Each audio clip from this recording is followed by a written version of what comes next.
I'm always recommending to people to become selfish, going through the bloom cycle of themselves. Be selfish for 1 year at least. And I'm always getting awkward looks, or I'm always getting pushback. Like, no, we're not supposed to be selfish. But I realized that the word selfish it wasn't given to you without an agenda. Your idea or defining of selfish makes you feel the way you feel in your nervous system, in your body, when you hear the word selfish. So someone had to benefit from you believing that choosing yourself was wrong. Like, really think about that. Someone had to put something in you to make you believe that choosing you was wrong.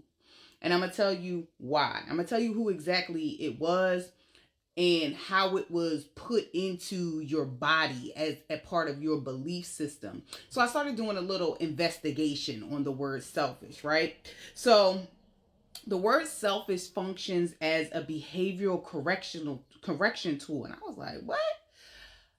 A behavioral correction tool installed in childhood, maintained by culture and conditioning.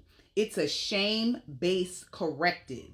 Okay, so it is it is designed to pull you back into alignment with a group, family, school, friends, partners, needs.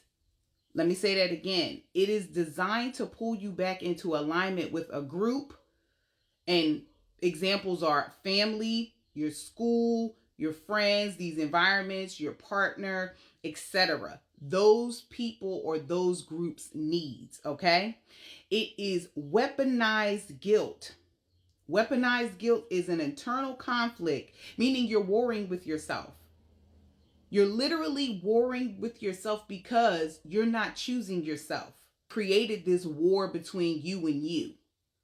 Whereas though you're second guessing whether or not you should choose yourself, right? Where prioritizing one own's well-being is equated with causing harm to others. Like, for real, thinking if I choose me, then I'm choosing to cause harm to someone else. If I choose to rest, then that means that I'm causing harm to someone else. If I choose to stay home, if I choose not to participate, if I choose to put my mental health, my emotional health before someone outside of me, that's causing harm. Crazy, right? It also has a compliance trigger because most of the time being labeled selfish is often applied when you set boundaries. Folks decide to pressure you to dissolve or remove the boundary to avoid the selfish stigma, meaning calling you selfish when you set a boundary. Literally calling you selfish because, once again, you chose you. I'm being harmed. I'm choosing to do something about it. Okay? I have notes. I have notes. Okay, so social policing. It also acts as an imprint / signal to the subconscious, your internal operating system, that belonging is conditional upon self-sacrifice. Self-sacrifice. Effectively correcting independent behavior through the threat of isolation or being ostracized or disapproval. So basically, if you choose to be selfish or choose yourself, and let me just say this. If you don't choose you, who else supposed to? Okay? Policing. So other people decide to push you out of the group because you're not with everybody else. You don't agree with everybody else. You don't do what everybody else is doing. And then naming you as selfish, like it's a stigma, like it's a bad thing to be selfish. Most of the time when people got a problem with you being selfish, it's because they can't figure out how you decided to choose yourself and they still can't. Clock that. No fingers. Okay? This is how you were trained, conditioned, mind controlled into going against and warring with yourselves. I'm always saying that there is no war outside of yourself. You've been warring with yourself this whole time. You've been operating from survival mode and fighting with your true self this whole time. This is an inmate fighting with a free person. Okay? Now, there's four systems that most commonly installed in the guilt architecture of this. And it's family. I'm going to say them real quickly. So family equals other people's emotions, needs, treated as the child's responsibility to manage good child compliance.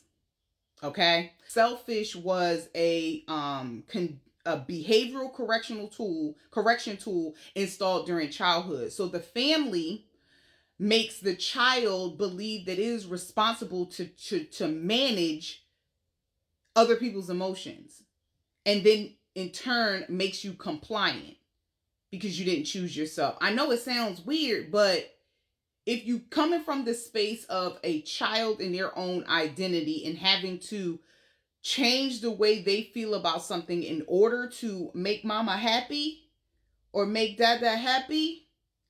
Okay.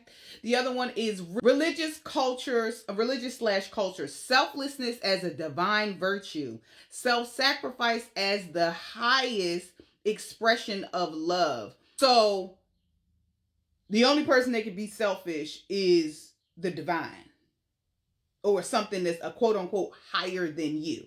That's the only way that you can be selfish. That doesn't sit well with me. Gender, women being assigned nurturer, caretaker, emotional manager, team for everyone as the intrinsic identity rather than a chosen role. A good woman is by definition one who puts herself last. Please. And don't get me wrong, we are nurturers, we are caretakers, we do manage emotions and all of that type of stuff like that. But let me choose. You don't choose, I choose. You don't get to use that role or that bio for the role as a way to stop me from choosing myself. Okay? And then relational. Partnerships, friendships, or any dynamic where choosing yourself constantly results in conflict, punishment, withdrawal, or accusation. All of these things create a nervous system trained to associate self-prioritization with relational threat and to choose compliance as the survival strategy. That's wild. That's absolutely wild. So, I hope that helps you out just a little bit. I know it was a little bit all over the place, but stay with me. Stay with me. The word selfish was not handed to you without an agenda. Somebody wanted you to believe that choosing yourself was a wrong decision. And I want you to ask yourself, who in your life benefits from your belief that your needs come second? Have a good day.